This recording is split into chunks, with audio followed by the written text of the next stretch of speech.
to the Retail Podcast live from NRF. I'm here with Twilio, CMO.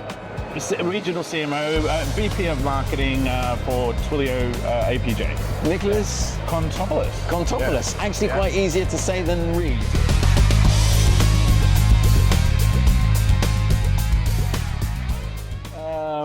Which always makes me nervous. I have a horrible habit of getting the names really wrong. So it's off to a flying start. Got the right name and company at the right stand. All off to a great start.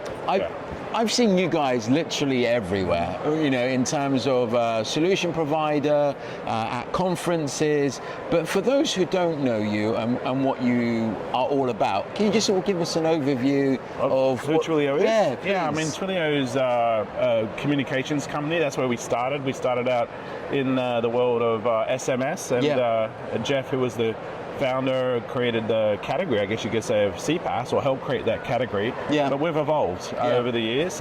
We've now become a customer engagement platform, able to help customers basically create a channelless customer experience. So, you know, whether it's SMS, WhatsApp, email, we provide a set of solutions that enable you to engage your customers in a frictionless fashion.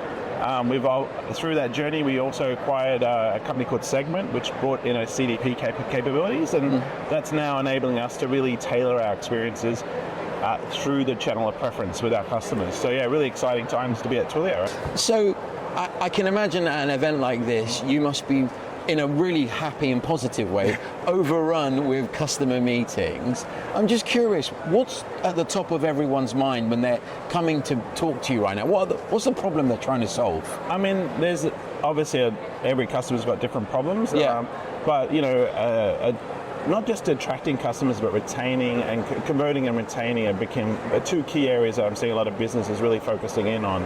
That seems to be a common theme across the customers, Do you feel so from a customer journey perspective, in terms of the communication circle that you must work with your customers in, is it like at the front end, like when they're registering, or is it like literally at any part from delivery to... In terms of what they're looking to solve for? Again, holistically. So again, depends who you're talking to, where they sit in the organization, but if you're talking with CMOs or heads of customer experience, obviously they're looking at the holistic experience and looking at not only in how they can attract those customers, but again, as I sort of said, convert and retain, looking at how they can increase lifetime value, and also just to create a more richer experience, whether it's through the digital or physical world. So those, you know, the phygital world, like looking at how they can bring which you guys those sit in the middle of. I mean, that's the way I see how, if I'm in a physical store signing up for something, that's the connection to digital, which I think you guys bridge. Well, I mean, actually, it's from pretty much any part of the journey, whether you're signing up in store or on your mobile on the train. You know, we help power companies' abilities to help onboard you as a customer, whether it's through OTP processes, right through to, as I said, you know, taking that data that we're collecting about you and using that to enrich the offers that we make to you, through the physical or digital channels. And is there something that this year has really surprised you? Like, you know, when you're in a customer meeting, or you're like, is there something that's just you weren't expecting that? No, what I've been pleasantly surprised at is just the willingness for folks to really take a real close look at AI through a new lens. So obviously AI is not new, it's been around for a while, but with generative AI coming on, it's obviously presenting a whole new host of new possibilities for businesses. So a lot of retailers are now really looking at how can they get predictive and generative AI working together in a way that can enable them to, you know, drive increased value for the customers, but also help them scale and reduce cost in their businesses as well. I got you. And then is there any, I mean, we're hearing grocery or food, but I assume you guys must go across all categories, right? There isn't one category that stands out more than the other. I mean, whether you're a pure e-commerce vendor through to a traditional bricks and mortars, we work across all those categories from a retail perspective. And again, each is coming at the same problem from different vantage points. So obviously, e-commerce vendors, you know, that were pure e-commerce vendors are looking at how they can move into retail spaces and create retail experiences, and the retail businesses have been heavily focused on looking at how they can improve their digital experiences. Biggest inhibitor I see typically is not necessarily the technology, it's actually operationally, organizationally. So these are the types of challenges a lot of our customers we're working with on, is helping them reframe their way they think about how they set their businesses up Because again, if we look at the most organizational structures, they've been created around, quite honestly, 19th, 20th century business operating practices, right? So we really, a lot of especially the traditional businesses are looking at how they can reimagine the way they organize themselves around their customers and use technology as an enabler to have more meaningful interactions with their customers. But most importantly, to also help their employees deliver on the brand promise, because this is the other thing. I think we often talk about customer experience, but what about the employee experience? And again, this is an area that we're having a lot of great conversations with our customers. What does that look like? Can you just sort of run through an example? Well, yeah, I mean, a good simple example might be if you're a retailer that has a call center capability. Obviously those call center agents are there to field calls, obviously giving them access to the information that enable them to have meaningful, impactful conversations, with the customer as they call in, really is quite critical. And especially we see that, when that isn't the case, you see high churn rates in terms of staff as a result of that. So how can, through the smart use of technology, but also the reimagining of the people process side of the equation, is absolutely critical if you're going to drive transformational change. So it's not just technology alone, it's those three elements coming together. Oh, I love that. Yeah. In terms of the messaging platforms, WhatsApp has sort of ruled the roost for a long time, specifically in Europe. I'm just curious, here with the plethora of messaging apps that you have, do you see any trends? Is there anything happening in that world? There's no one channel. This is the problem. I mean, for businesses, this is the reality. Like, again, I sort of referenced earlier this idea of we talked about omni-channel for a long time, and it's become a very channel sort of, or technology-specific conversation. What I'm challenging customers to think about is a channelless experience, and the reality is you and I will have different channel preferences. You might start through an SMS engagement. I want to start an email or chatbot, or I might want to talk to a human. Everyone's different, so this is the real challenge for businesses. The problem they have is that historically those channels have been set up in a very siloed fashion in the organization. And experience, right? Exactly. You can have a different email experience to a different messaging experience.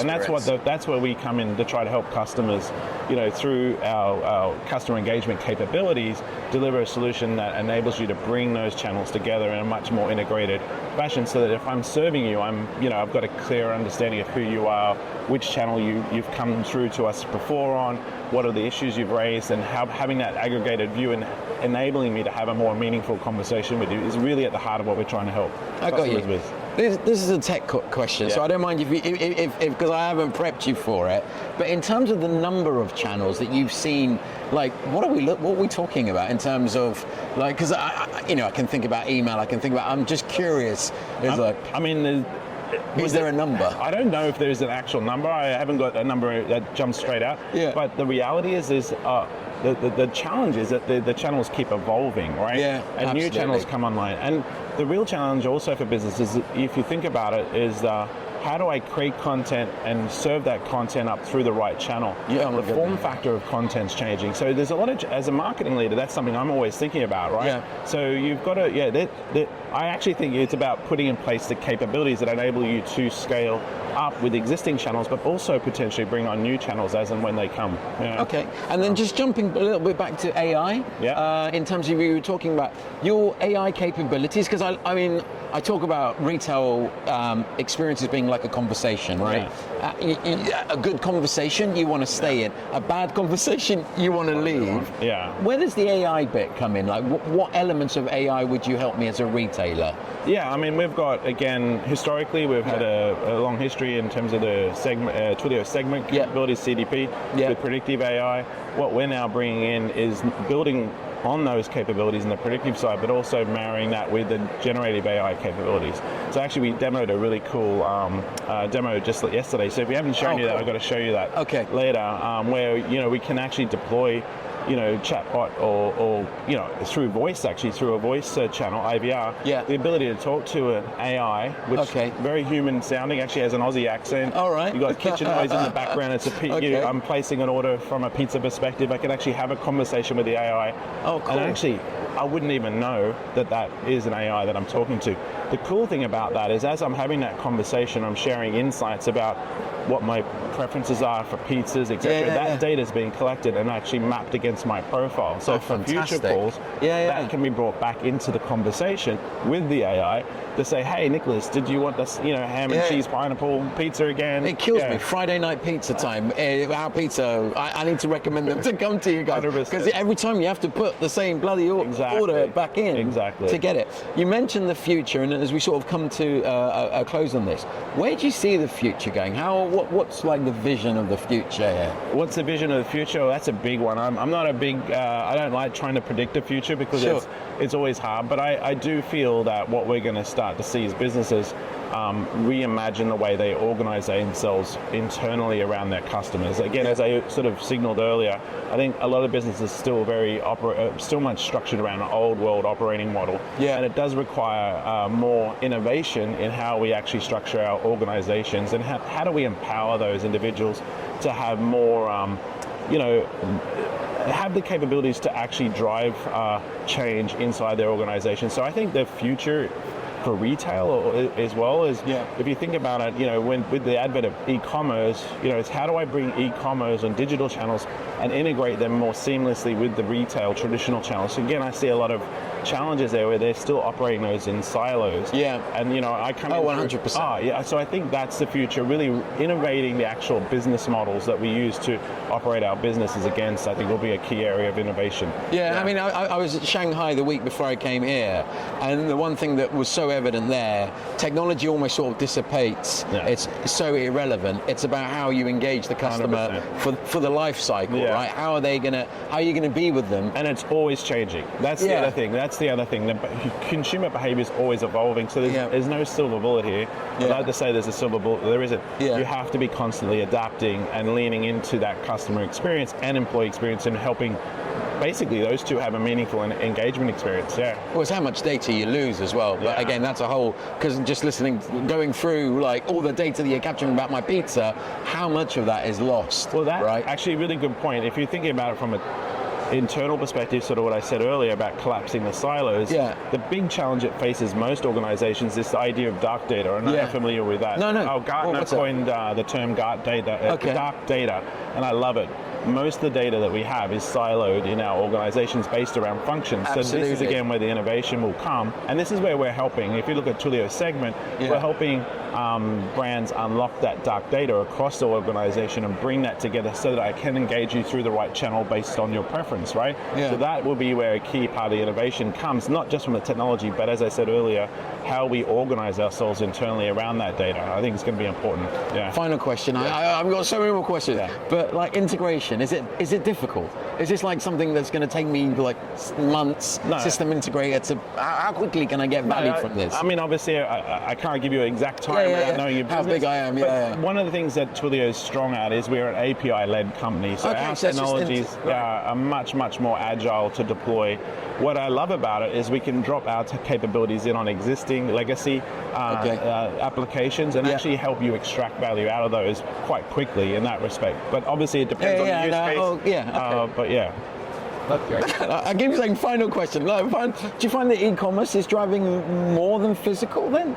No, actually, interestingly, I think it's not one or the other. This is the last question. No, it's a great question. In actual fact, I think everyone thought as we came out of COVID, e-commerce was going to be the primary channel. We haven't seen that. What we've seen actually was people flow back into physical, but it's the interplay between the two that's becoming increasingly important. And how you connect those experiences, whether it's in the store or in the digital format, and having a seamless experience is absolutely critical. Fantastic. I love it. Thank you so much. Pleasure, matey. No problem at all. Thanks. Cheers.